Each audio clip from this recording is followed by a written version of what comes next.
If we think about the United Nations, a lot of people think about human rights.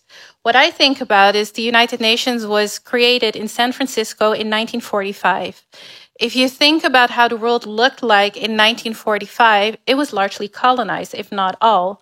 It was a small selective group of countries who created the UN, and it expanded over time, but it was never created to include the African countries or certain countries of the global south. That was not their intention. It was not their intention for the human rights treaties to include us people.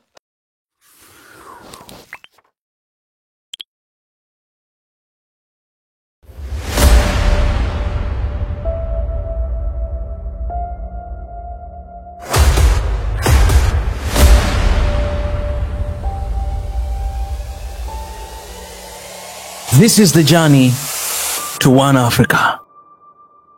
So I do want to set the record straight on one thing. We've heard a few times the sentence, we gained our independence, we were given independence, but actually that's not true. We were always independent. We were independent nations, we were independent people, and we regained our independence. And I think that's a crucial difference because something was taken away from us and we took back what was always ours. So I urge everyone to not talk from the perspective of, oh, we got our independence in 1965 or they gave us our independence. No, they actively came to our countries, took our independence away. They enslaved us, they colonized us, and we took it back. Regarding the topic of neocolonialism, I have a bit of an issue with the neo. Neo is Latin for new. There's, for me, nothing new about it. It's true what Mux said in the beginning. Slavery and colonialism go hand in hand. And yes, it's true it was an economic structure to enrich oneself, but there's nothing neo about it. What happened 200-300 years ago is still happening today, right? If we think about the United Nations, a lot of people think about human rights. What I think about is the United Nations was created in San Francisco in 1945. If you think about how the world looked like in 1945, it was largely colonized, if not all.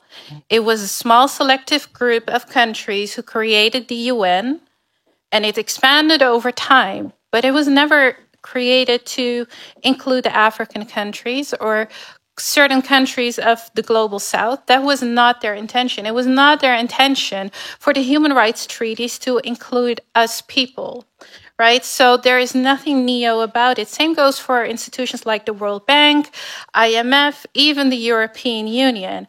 And like you already said, they like our resources, but they don't like our people. And I think the war in Ukraine is a very good example of that, because what we saw is that when you're white, you get everything. When you're black, you don't get anything. I've been to those places. I traveled to Ukraine, to the bordering countries, to help people of African descent. And what you saw is that all of a sudden, we didn't need conferences. We didn't need so many debates. We could adopt laws within a week, not even, to grant people asylum, money, housing, schooling, you name it. But when it came to people of African descent, we took the humanity out of them. We called them third country nationals. Third country nationals. You're not a number. You're not a person. You're not someone who's traumatized, who fled away from something, right? You are a third country national. You're not number one. You are not number two. You are not number three. And that is still going on today.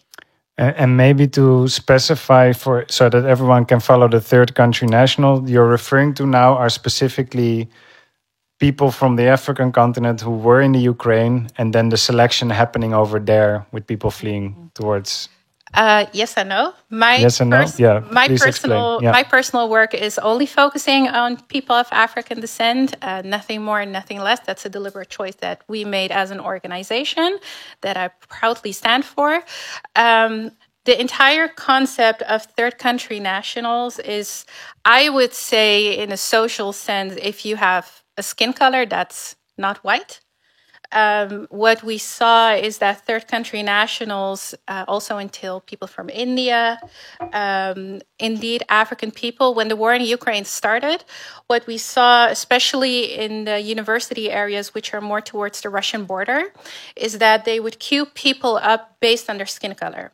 So if you were, let's say, someone from Morocco and very light-skinned, you would place at front of the line.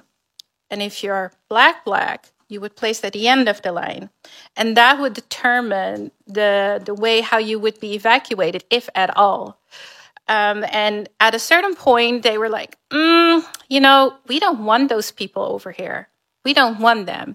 So let's call them not first-class citizens, not second-class citizens. Let's call them third country nationals. First country nationals generally means like you're from the country. Like I have a Dutch passport, so I'm officially a Dutch citizen. Second country national means that you have a passport from a European Union country, so you're a citizen of the European Union.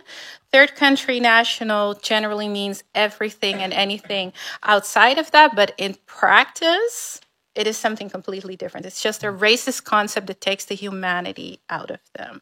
The first one is colonial taxes. Today, there are 14 African countries who are required to pay with the French franc, which is absurd because in France, they pay with the euro.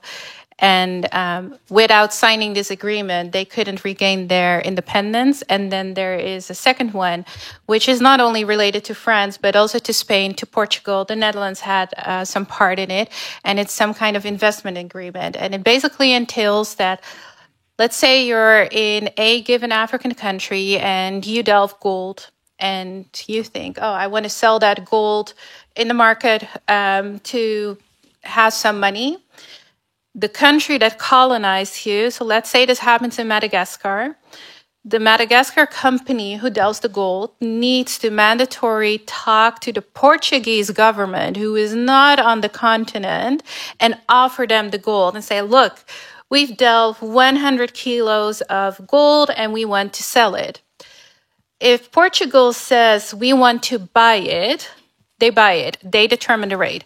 If Portugal at that point says, we don't want to buy it, but at the same time, we don't allow you to bring it to the market for others to buy it, they're not allowed to sell it. So I think those two also need to be mentioned because they're contributing heavily. No, I think this is only three factors. So, if there's students here or people like, we need to, map all the different mechanics. And it sounds like Jan Pietersen Koen is still alive, like trying to monopolize a market. It sounds just like what they were fighting for at the time. Like, we decide who you sell to and why. So thank you for sharing and adding that this is a far from complete picture as well.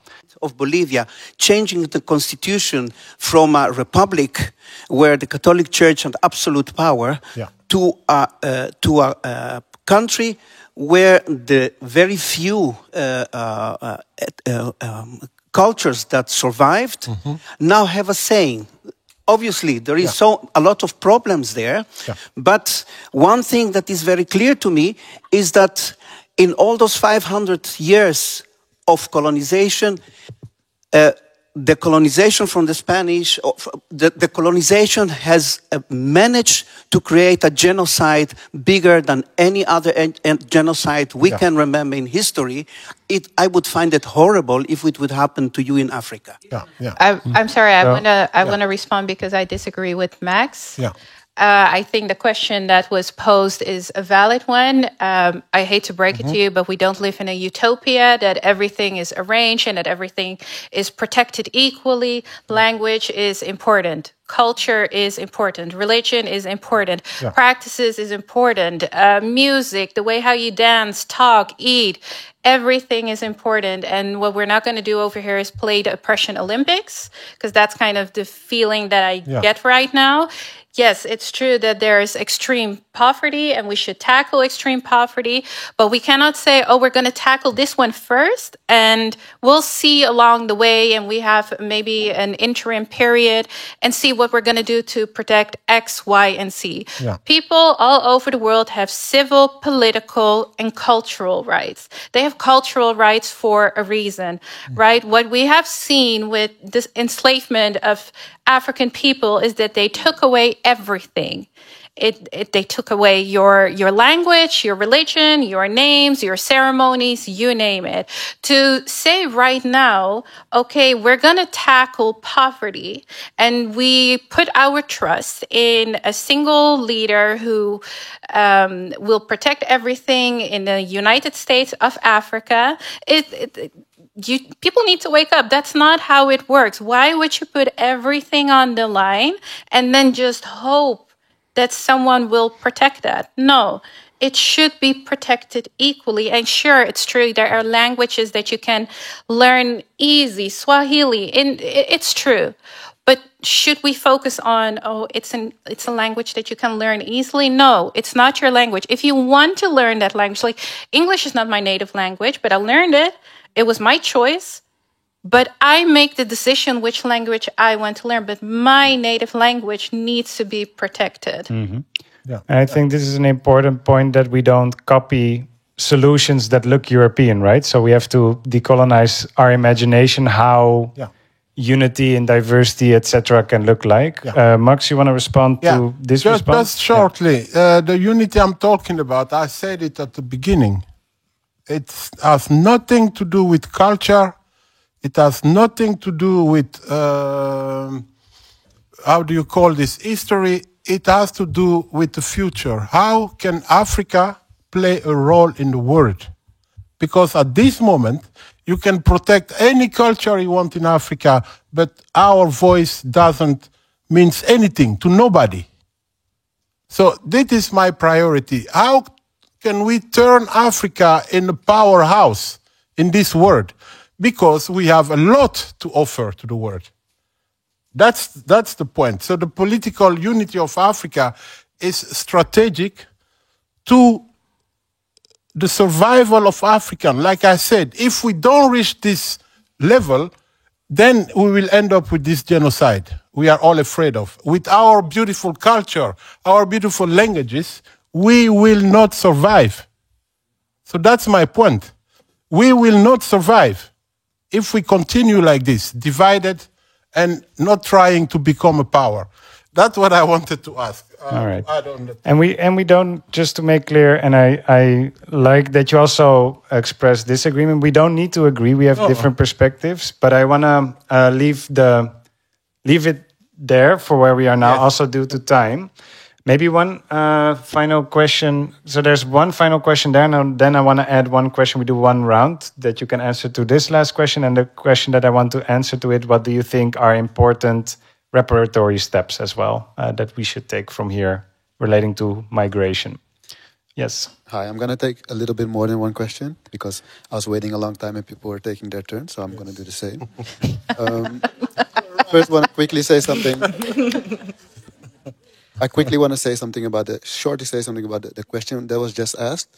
I feel it's a bit denigrating to see Pan-Africanism as a problem than as a solution, because I do feel that we shouldn't copy anything from Europe.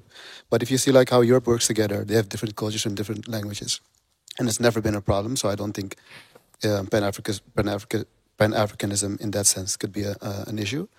And then I want to go to something very differently. I think at the end of the presentation of Max, there was this suggestion to do a new way of trading and selling cacao or any other products for a share of the retail price. And I want to ask, like, if we do it that way, how then Africa becomes independent of this still European controlled market? Yeah.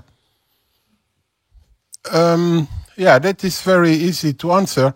We are talking about sharing the revenues. So from that moment, nobody is controlling nobody. We are sharing the revenue. First, we need to understand Africa cannot go to industrialization right now. We don't have the capital for it. We don't have the infrastructure. And it's not an intelligent way to copy this linear industry. So the solution we have is a transitional solution. And from the moment, believe me, when we will impose to China, the United States, Europe, to share the benefit made at the end of the value chain, believe me, they will talk differently. Because then it's the Netherlands. There is they say, je moet iemand pakken als zijn portemonnee. When you get there, people change the way they talk. Because we are sharing it. And we cannot decide today, okay, we don't sell any raw material. That is when you will get war. So for the time being, it's a strategy to go like something like 10 years. We continue, but we change the rules. And in that time, we can install in Africa a clean industry which is better for the whole world. Today we are talking about energy transition, what they are doing on sea. While if you just use a piece of the Sahara Desert, you can produce solar energy for the whole world. So it is a bit what it's needed to understand. But I have a question to you. Do you think African leaders of today, they know what is the African resources value and what is Africa value They itself? don't know. That's the problem, I think. They don't know. That is the problem. They don't know. You know, that's the problem. Now we are doing a research with the Wageningen University to list all the shareholders and the cacao industry in the Netherlands. I was talking to someone from the Cocoa Board, that is the institution in Ghana who control cocoa. They didn't have any ideas about who is doing what with cacao when it's arrived in Amsterdam. They don't care about that. They send secret services to Europe to follow people like you and me, instead of following their money. So they don't have any idea about that. That's why now I'm happy Mika start talking like, I don't call these people leaders. If we solve this problem, we will become the legitimate leaders of Africa directly. So it's not only about economy, it's about how we are going to build Africa for the future. Thank you. Yeah. And I think you also answered my question. No problem. In terms of what you think is most important to do. So to summarize, it's getting a shareholder of what goes out of Africa as a simple solution, but you can apply it systematically not only to cacao but to all raw materials, and that can be reinvested in cleaner within that context. So thank you for sharing that.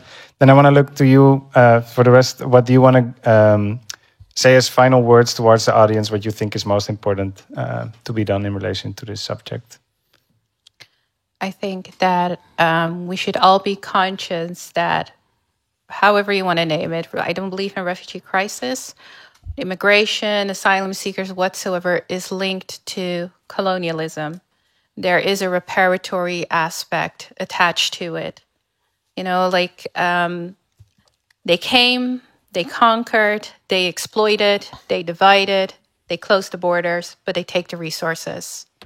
There's a reason why people are leaving their countries. They're not doing it because they're bored or something. There's a reason behind it. And we all laugh, but they feel it. They truly feel it. Talk to a person who comes from there, and they will share their experience with you. And their stories, their realities are horrible. And at the same time, we need to be conscious how we, over here in the Netherlands, are contributing to it. Right? We are all in our own way contributing to it. Use your privilege to empower others. Don't be a savior. We don't need that. We need allies. Action. Don't cherry pick who you want to help. Don't cherry pick who you want to advocate for. And having said that, I cannot stand here in front of you, talk about double standards like third country nationals or colonialism without asking you for your sympathy for the people of Palestine. It's not a complex issue.